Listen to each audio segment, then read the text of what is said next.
सुवर्णरजतस्रजां चन्द्रां हिरण्मयीं लक्ष्मीं जातवेदो महामहां तां महावः जातवेदो लक्ष्मीमनपगामिनीं यस्यां हिरण्यं विन्देहं गामश्यं पुरुषानहम् अश्वपूर्वां व्रतमध्यां हस्तिनादप्रबोधिनीं श्रियं देवीमुपह्यवे श्रीर्मार्देवी जुषताम् कां स्मोऽस्मितां हिरण्यप्राकारमार्द्रां ज्वलन्तीं तृप्त्वां तर्पयन्तीं पद्मे स्थितां पद्मवर्णां तामिहोपह्यवे श्रियं चन्द्रां प्रभासां यशसां ज्वलन्तीं श्रियं लोके देवदुष्टामुधारां तां पद्मिनीं चरणमहं प्रपद्मे लक्ष्मीर्मे नश्वताम् त्वां हृणीं आदित्यवर्णे तपसोऽधिजातो वनस्पतिस्थव वृक्षोऽधबिल्वः तस्य फलानि तपसानुहन्तु वायाश्च भाव्या लक्ष्मीम् उभयतु मां देवसखैरतिश्च मनिना सह प्रादुर्भूतोऽस्मि राष्ट्रेऽस्मिन् कीर्तिं हृद्यं ददातु मे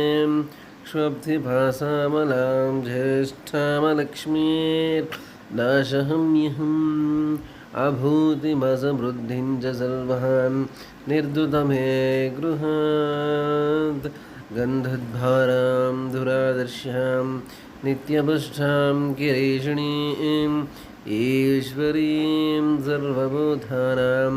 तामिहोपह्यवे श्रियम् मनसः काममाकुतिं वाचः सत्यमशीमहीं पशूनां रूपमन्यस्य मनिना श्रयधां यशः कर्धमेन प्रजाभूतमयि सम्भवकर्तमां श्रियं भासय मे कुले मातरं पद्ममालिनीम् आपसृजन्तु स्निग्धानि चिक्लीथवसमे गृहे निजदेवीं मातरं श्रियं भासय मे कुले आर्द्रां पुष्करिणीं पुष्टिं पिङ्गळां पद्ममालिनीं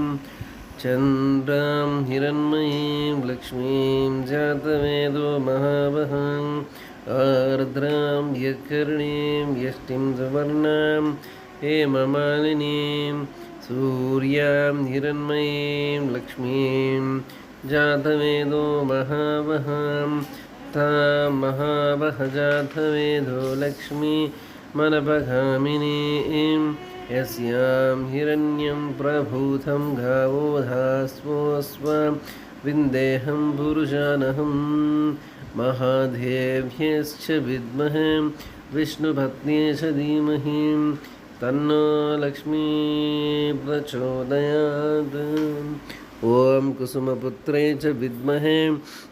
कन्याकुमारी धीमहि तन्नो वसवी प्रचोदयात् हिरण्यवर्णां हरिणीं सुवर्णरजतस्रजां चन्द्रां हिरण्मयीं लक्ष्मीं जातवेदो महावहां तां महावः जातवेदो लक्ष्मीमनपगामिनीं यस्यां हिरण्यं विन्देहं गामश्यं पुरुषानहम्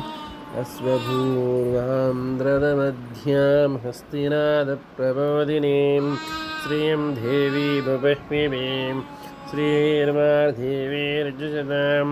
कां स्मोऽस्मितां हिरण्यप्राकारमार्द्रां ज्वलन्तीं तृप्त्वां तर्पयन्तीं पद्मे स्थितां पद्मवर्णां तामिहोपह्यवे श्रियं चन्द्रां प्रभासां यशसां ज्वलन्तीं श्रियं लोके देवदुष्टामुधारां तां पद्मिनीं चरणमहं प्रपद्मे लक्ष्मीर्मे नश्वतां त्वां वृणीं आदित्यवर्णे तपसोऽधिजातो वनस्पतिस्तव वृक्षोऽधिबिल्वः तस्य वरानि तपसानुहन्तु माश्च भाव्यां लक्ष्मीं उभयतु मां देवजगकीर्तिश्च मणिनाथः प्रादुर्भूतोऽस्मि राष्ट्रेऽस्मिन् कीर्तिं वृद्धिं ददातु मे शुद्धिभाजामलां ज्येष्ठलक्ष्मीराशहं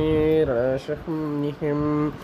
अभूतिमसवृद्धिं च सर्वान् निर्दुतमे गृहात् गन्धद्भारां दुरादर्श्यां नित्यपुष्टां गिरीशिणीम् ईश्वरीं सर्वभूतानां तामिहोपह्यमे श्रियं मनसः कामवागूतिं भाचः सत्यमश्रीमहीं पशूनां रूपमन्यस्य मनिना प्रयतां यशः